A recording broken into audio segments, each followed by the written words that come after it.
Ya, pemirsa masih bersama kami dalam Newsroom dan masih membahas terkait pernikahan dini di usia anak.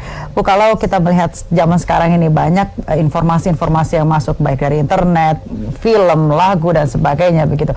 Apakah itu kemudian bisa menjadi satu pembelajaran begitu untuk anak-anak untuk tidak melakukan pernikahan di usia dini gitu-gitu. Ya, menurut hemat saya itu mungkin hanya sebagian kecil dari media belajar, tetapi sesungguhnya media belajar yang paling baik adalah orang tua. Ya. Orang tua penting untuk mengajarkan, misalnya ketika anaknya masuk usia balik, itu penting untuk diajarkan bagaimana menjaga diri, tentang kesehatan reproduksi agar tidak terjadi hal yang tidak diinginkan, tentu sesuai dengan umur dan proporsinya.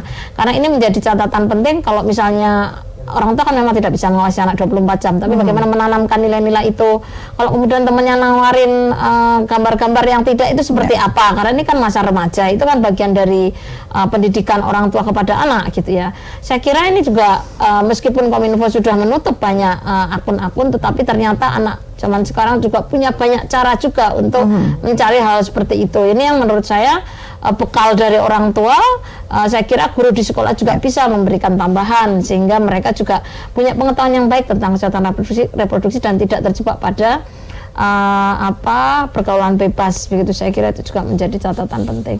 Baik, Bu Lydia, kalau tadi saya sebutkan seberapa efektif sih media-media internet, film, buku dan sebagainya itu untuk mencegah atau mensosialisasikan pernikahan terhadap anak begitu, Bu? Ini kan bisa jadi kayak dua mata pedang nih.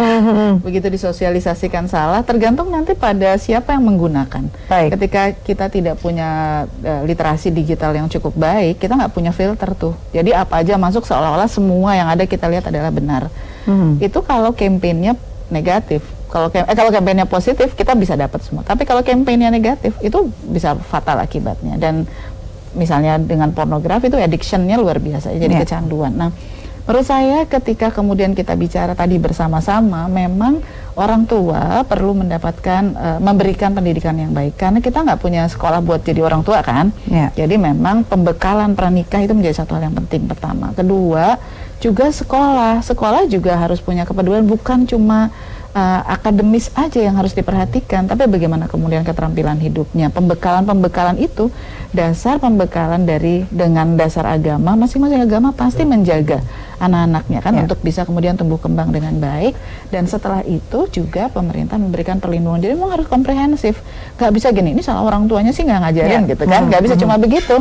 Jadi semua, jadi termasuk sektor bisnis juga harus mulai punya, katakanlah gini, charity-nya itu adalah memberikan pendidikan yang baik buat anak-anak. Jangan cuma ngambil benefit dari anak-anak dong gitu kan, anak-anak dengan iklan, dengan segala macam, dengan eventnya, tapi harusnya ada bagaimana mereka memberikan pendidikan yang baik bagi anak-anak itu sebagai bagian dari social responsibility-nya gitu. Baik, Bu Rita, terakhir nih himbauan untuk anak-anak terkait dengan usia dini, juga menikah di usia dini begitu. Ya, saya kira anak-anak adalah harapan bangsa di masa yang akan datang. Tentu harapan ini perlu diwujudkan dengan kualitas sumber daya anak yang baik, selesaikan sekolah dengan baik, juga bisa berprestasi, juga punya kontribusi kepada masyarakat, sehingga dengan demikian kan mereka juga terhindar dari perkawinan anak. Dan saya kira orang tua juga wajib untuk mendampingi anak untuk mencapai generasi yang berkualitas. Baik, kalau Bu Lia sendiri mungkin ada yang ditambahkan ini terkait juga dengan Hari Anak, terus kemudian bahaya pernikahan dini bagi anak begitu, seperti apa, Bu? Jadi kalau kita bicara soal pernikahan anak, yang harus kita ingat bukan semata-mata karena dia balik. Jadi dia harus balik dan berakal. Jadi ketika dia balik, semua pembekalan soal kesehatan reproduksinya dan bagaimana kemudian tanggung jawab dia sebagai makhluk Tuhan harus melakukan apa saja, itu harus jelas, clear. Kemudian dia harus berakal. Kenapa? Karena dia akan membangun peradaban, membangun keluarga itu membangun peradaban. Artinya pendidikannya, kemudian kemampuan keterampilan hidup lainnya itu harus sudah dibekali oleh orang tua. Jadi jangan sekedar berpikir bahwa dia sudah balik loh, udah boleh dinikahin, tapi harus balik dan berakal. Jadi itu harus satu paket gitu, supaya nanti kemudian kita mendapatkan keluarga-keluarga, katakanlah mungkin bukan keluarga, tapi keluarga muda yang matang, dewasa dan mampu membangun peradaban ke depannya. Baik, ini intinya supaya anak-anak Indonesia ke depan bisa mendapat pendidikan baik dari pendidikan agama, pendidikan edukasi sekolah juga untuk bisa mempersiapkan menjadi keluarga yang lebih baik di generasi ke depan begitu ya Ibu.